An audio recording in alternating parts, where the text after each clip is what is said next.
Bienvenue à Bibliothèque Médicis. En tout cas, vous avez réussi un travail précieux, inouï et assez amusant. Je ne sais pas s'il aura des effets sur Marie-Francine Monceau. Vous vous faites revivre une poétesse d'origine égyptienne qui a vécu en Égypte, au Caire, qui a vécu en France, en exil. Parmi les surréalistes, les écrivains, les artistes, Joyce Mansour, chez France Empire. Elle se considérait comme un petit perroquet dans une cage dorée. En réalité, elle était le contraire. Tout à fait. Et de toute façon, même dans sa vie aisée, où elle habitait au Caire, jeune fille, elle a déjà eu des traumatismes, comme la mort de sa mère à 15 ans et la mort de son premier mari à 18 ans. Ils avaient 2 ans de... Donc la mort tout de suite, on va voir. La mort tout de suite. Mais c'est une poétesse volcanique.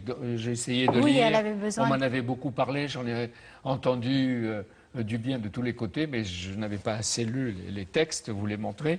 Et puis de toute façon, très bientôt, va être publiée son œuvre complète, Poésie et poésie, avec une préface de Paul Lombard, le grand avocat, mais qui était un surréaliste dans sa jeunesse, m'avez-vous dit, chez Michel. Toujours très surréaliste d'ailleurs, mais dans ses goûts, et chez Michel de Mol, absolument. Alors, poétesse, volcanique, talentueuse, intrépide, influente, elle a toujours impressionné. En tout cas, ses contemporains. Par son charme oriental, en plus, quand elle est arrivée à Paris, puisqu'elle a dû quitter l'Égypte en 24 heures à cause de l'arrivée au pouvoir de Nasser et des événements du canal de Suez. C'est une belle brune, en 56. d'abord, physiquement, une belle oui. brune. Ça a été un peu la reine pharaonique des surréalistes. Quelle Il voix. l'appelait la fée Joyce. Et vous, Marie-Francine Monceau, vous êtes la belle-fille de Joyce Monceau. Oui, j'ai épousé un de ses fils, Cyril. Le deuxième. Le deuxième. Oui. Et quand vous l'avez connue, si vous l'avez connue elle-même? Je l'ai connue quand, juste avant une dizaine d'années avant qu'elle meure, quand j'ai épousé son fils Cyril. Et vous venez de l'Orient aussi? Moi, non. Ou du Maghreb? Non. Je suis parisienne. On vous pardonne, n'ayez pas peur. Non, mais moi j'adore justement les... C'est pas les vases communicants comme le surréalisme, mais j'adore mélanger les religions, mais les vous traditions. saviez qui elle était quand elle était vivante à côté de vous? Non, je pense que c'était avant tout ma belle-mère, une femme extraordinaire, une grande collectionneuse. Ça, je m'en suis aperçue la première fois quand je suis rentrée dans l'appartement et que toutes ces statues primitives, j'avais l'impression qu'elles avançaient vers moi. Il y avait déjà de la poésie dans toute cette accumulation de totems de 3 mètres de haut. Et les tableaux et les statues se répondaient. C'était déjà très poétique, mais je ne connaissais pas la poétesse. Je ne connaissais pas... C'est-à-dire que devant vous, elle n'écrivait pas ou elle ne se flattait pas d'avoir écrit des poèmes? Elle ne se flattait pas, elle était très discrète. Et j'ai appris à la connaître par les archives après sa mort. Et que vous avez découvert où? Dans son armoire? Dans une armoire. Et la famille, son deuxième mari, ben on va en parler tout à l'heure, Samir, son deuxième mari, oui. Samir Mansour, qui lui a donné son nom, lui-même n'était pas allé regarder les archives. Ben non, il ne comprenait rien, c'était dans des boîtes à cigares, pêle-mêle. Elle s'y reconnaissait, mais lui, pas du tout. Les archives ont quand même été classées pendant 2 ans. Et moi, j'ai vraiment découvert la correspondance de Breton. Ils ont correspondu pendant 10 ans, jusqu'à la mort de Breton. Il y a des trésors. Oui, il y a des trésors. Il y a des documents précieux. J'ai découvert des trésors. Et où sont les archives maintenant? Elles sont toutes classées. Mais elles sont chez moi. Ah, chez vous. Vous ne les donnerez pas à la Bibliothèque nationale ou surtout à l'IMEC? Il faut les donner à l'IMEC de Pierre-Leroy, elle serait très bien entretenue. C'est pas urgent. Il y a peut-être d'autres choses à écrire avant. Sur elle ou d'elle?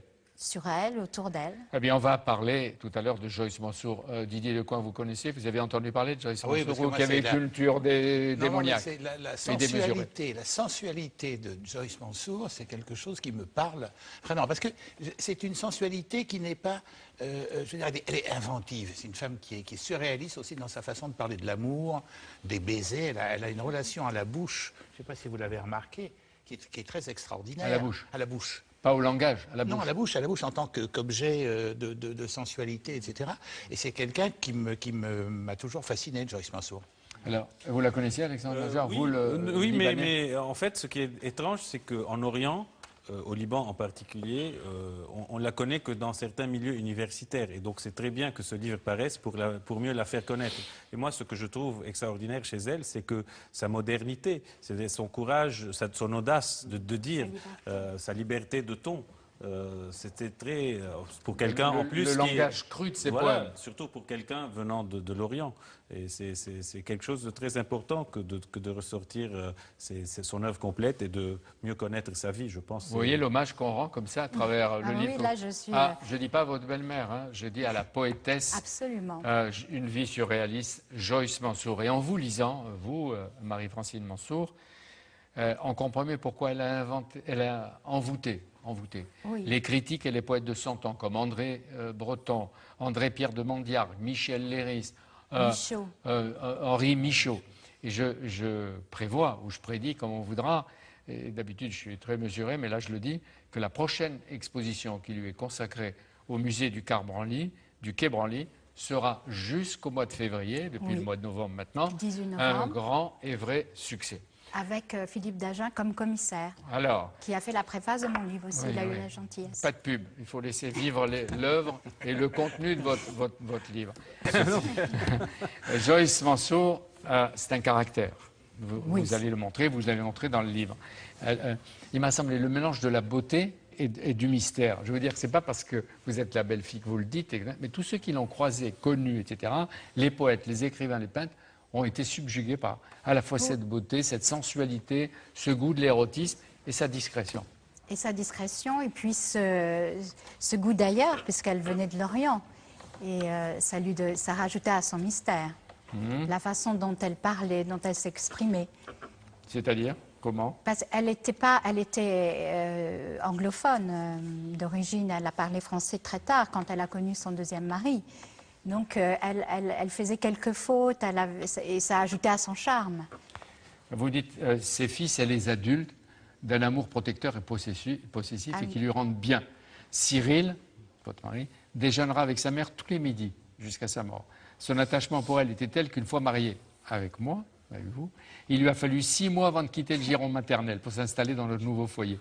J'avais moi-même tellement d'admiration pour ma belle-mère que j'ai vécu cela comme une chose naturelle. Tout à fait, exactement. Ils comme un fait divers. Voilà, il était comme ça. Bon, elle rayonnait, elle séduisait, et Philippe Dagen, on peut le citer cette fois-ci, votre préfacier, il dit « Trop de vie », c'est une très belle phrase, « Trop de vie se trouvait réunie dans celle de Joyce Mansour ». C'est magnifique. On raconte un peu sa vie? Oui. Bon, donc, faites-le. Joyce Mansour, d'abord elle s'appelle Joyce Hadès. C'est son nom de famille. Voilà, c'est exactement ça. Elle fait partie de cette communauté cosmopolite, aisée, cultivée et minoritaire en Égypte. Et elle a une vie très facile. Elle va entre Alexandrie, le Caire, dans les clubs. Et comme je vous ai dit tout à l'heure, très tôt, elle a connu la mort en face. Oui. Moi, je retiens que, d'après ce que vous racontez, que dès 6-7 ans, elle était une petite fille espiègle, et que son compagnon de jeu, Didier, ça aussi, c'était le fils du jardinier, qui était un arabe à peine plus âgé qu'elle, et qu'ils ont même fait une fugue. Une fugue. Ils ont passé le mur, tous les deux, ils ne parlaient pas du tout anglais, mais ils se comprenaient, elle était déjà révoltée, déjà surréaliste, et elle était contre tout conformisme. Ils se sont sauvés, ils ont gravi une pyramide ensemble, il avait un petit canif, il a dessiné un cœur, comme il ne savait pas écrire, elle l'a aidé à écrire leur nom, et lui a fait vraiment le geste surréaliste par excellence. Il a uriné dessus pour sceller leur amour à tout jamais. C'est un beau geste qu'on aurait vu chez les surréalistes. Et elle est toujours, le petit cœur est toujours sur la pyramide. Bon, on va aller voir. La vérité, c'est que c'est soit réel, soit imaginé, mais dans le surréalisme, ça revient au même. Exactement. Elle grandit, elle est belle, elle est sportive, elle est entourée d'amis qui vont lui rester fidèles. Peut-être elle s'ennuie, vous dites, pendant son adolescence. La mort va la frapper 2 fois. D'abord avec la mort de Nelly, sa mère. Elle a 15 ans. Et puis elle rencontre... pour perdre une mère. Elle rencontre Henri, qui va devenir son mari. Il est beau, il est sportif, il est riche, d'après votre... Il parle français. Il parle français. Tout va bien. Il a 21 ans et elle a 18. Et qu'est-ce qui se passe? Eh bien, 6 mois après, il meurt. d'un cancer foudroyant. Donc, deuxième mort. Et vous dites que 2 hommes, 2 figures masculines vont la sauver. Tout à fait. Son père Son père. et le deuxième époux. Et oui. Qui va Samir rester- Mansour l'a sauvé. Qui va rester son époux Toute sa jusqu'au vie. bout. Il est mort, lui Oui, Oui. il est mort après elle. Récemment, elle est morte en 86. Oui, et lui, il y a une Paris. dizaine d'années. Oui. Alors, ils vont mener grande vie, ils vont voyager, ils passent 4-5 mois en France, ils s'installent en exil, et vous dites, elle porte en elle, oui, une certaine violence. Et comment elle exprime cette violence? Mais par l'écriture, puisque son écriture est à la fois, c'est vraiment entre Eros et Thanatos, entre l'érotisme et la mort. Et c'est une façon d'exorciser ses premiers On ne traumatismes. peut pas lire tous les poèmes, mais même quelques poèmes. J'ai ouvert la tête pour lire tes pensées. J'ai croqué tes yeux pour goûter ta vue. J'ai bu ton sang pour connaître ton désir. Et de ton corps frissonnant, j'ai fait mon aliment. Et oui, elle adopte la mort, elle adopte la décomposition pour la supporter. Alors, à Paris, elle va connaître tous les artistes de l'époque, etc. Mais d'abord, qui va être le premier à découvrir son talent de poète? C'est Georges Hénin au Caire, parce elle participait au salon de Marie Cavadia, où les surréalistes venaient, parce que Georges Hénin a créé le surréalisme en 1937. Donc lui au va Caire. l'encourager à écrire. Il a vu son premier recueil et va le faire publier dans des revues françaises. Et Breton, à ce moment-là, va lire ce petit recueil de poèmes. Et vous montrez comment elle va rencontrer dans les années 50, 60, que connaît historiquement Didier Decoing, tout ce qu'il y a de créateurs, de poètes, de peintres, etc. Mais la rencontre déterminante, c'est, C'est Breton oui, qui lui écrit quand elle est en Égypte. le Et pape qui- du surréalisme. Et qu'est-ce qui fait l'accord instantané entre les deux? Et il trouve que son écriture est vraiment automatique. Ça correspond vraiment à une notion déterminante dans le surréalisme. Parce qu'elle écrivait, ça venait vraiment de son inconscient, du rêve. Elle y mêlait la réalité, mais elle ne préparait jamais. Elle est plus automatique que n'importe quel surréalisme. Ouais. Breton et Soupeau ont préparé quand même Ouais. leur texte. Donc elle automatique. s'asseyait à un moment. Un moment, entre deux portes, elle prenait les feuilles des cahiers de ses enfants, des papiers d'hôtel, et elle écrivait. Et elle ne comprenait même pas pourquoi elle écrivait. Et c'est son fils qui l'a corrigé, dès l'âge de 13 ans d'ailleurs. Il trouvait ça un petit peu cru, un petit peu dur. Et elle lui répondait, je ne sais pas pourquoi j'écris. Donc ça venait vraiment de l'intérieur d'elle. C'est 10 ans d'amitié avec André Et Breton. une correspondance Ok, aussi. et qui, au passage, tombe souvent amoureux fou de femmes qu'il rencontre. Mais là, 10 ans, et il y a la correspondance, mais ce que vous racontez, les promenades quotidiennes. Et oui, à la recherche Tous les d'objets. jours, ils se voyaient. Tous les jours. Sauf quand il était à Saint-Cyr-la-Paupier. Là, il s'écrivait. Et il y a quand même une correspondance d'environ une 60aine de lettres. Ah oui, vous vous en êtes servi. Oui, je les ai déjà annotées. Et vous les avez peut-être gardées un jour ou l'autre, vous les publierez tous. Oui, je pense. Elles sont très, très belles. Il va devenir pendant 10 ans son complice et son ami intime. Sans vouloir être indiscret, cette intimité, elle est allée jusqu'où? C'est un amour courtois. Hein. Je pense qu'il n'avait pas envie de tromper sa dernière femme. Et il admirait par-dessus tout Joss. Et vraiment, c'était plus dans la tête, cet amour, que physique. Et ça comptait vraiment pour eux, pour tous les deux. D'ailleurs, à sa mort, elle est restée 10 jours enfermée dans sa chambre dans le noir. Elle a en même temps de l'humour. Joyce Mansour, elle se moque de l'autorité et des hommes. Elle dit « J'ai constaté avec abusement qu'en français, langue juridique par excellence, les noms donnés aux organes sexuels féminins sont tous au masculin.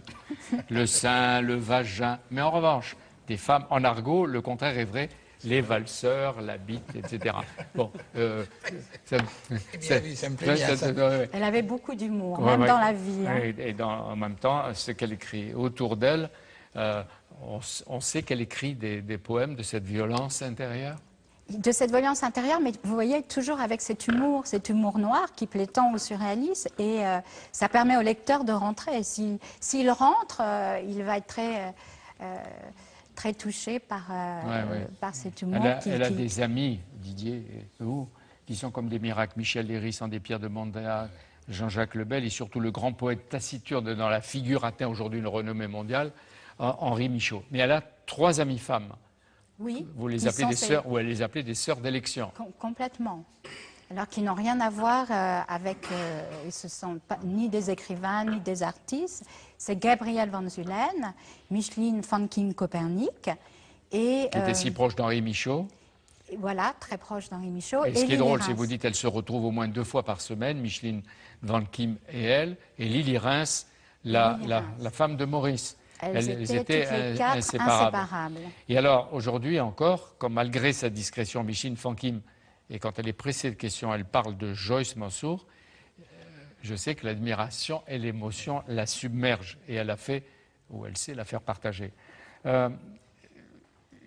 Son appartement va devenir un salon à un moment donné. Elle va accueillir tous les artistes du moment, tous les écrivains, et c'est vrai qu'elle va créer un autre lieu que les cafés.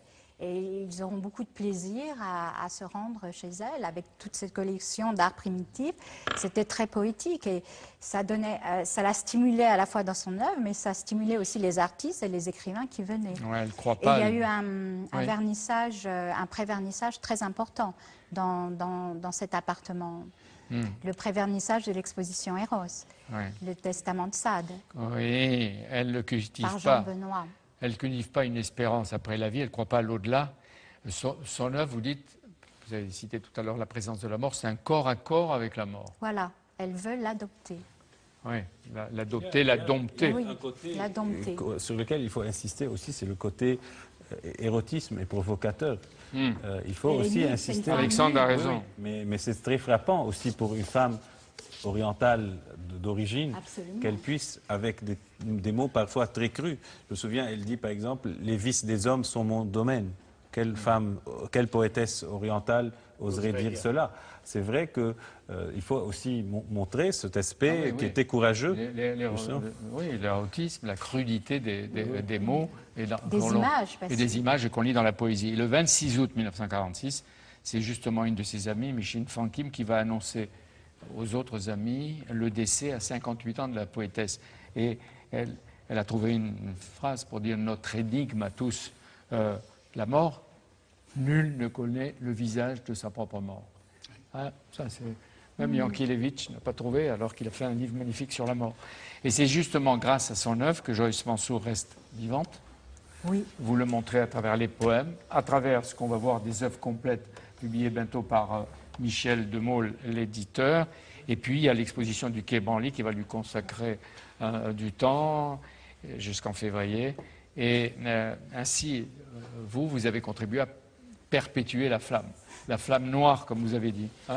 Oui, complètement. Et mais ça, c'était vital aussi pour moi. Son écriture était vitale, et c'était pour moi vital d'écrire sur elle. Pourquoi vital, à ce point? Parce que je trouvais que c'est une personne hors du commun, qui avait un charme fou. Et c'est dommage d'avoir toutes ces archives. Et moi, j'ai découvert plein de choses. Et mon mari aussi, quand il a lu ce que j'ai écrit, il m'a dit qu'il y avait plein de choses que je ne savais pas. Donc, et puis c'est toute une époque que j'ai fait revivre. Et vraiment, ça m'a plu. Je me suis rapprochée d'elle, en fait. Oui, vous l'avez ressuscitée. Voilà. Même sa famille la découvre à travers vous. Je suis sûr qu'à travers le musée Branly, ce qu'on en a dit, avec Alexandre, avec Didier Decoing, vous allez montrer qu'elle continue aujourd'hui à séduire et à fasciner.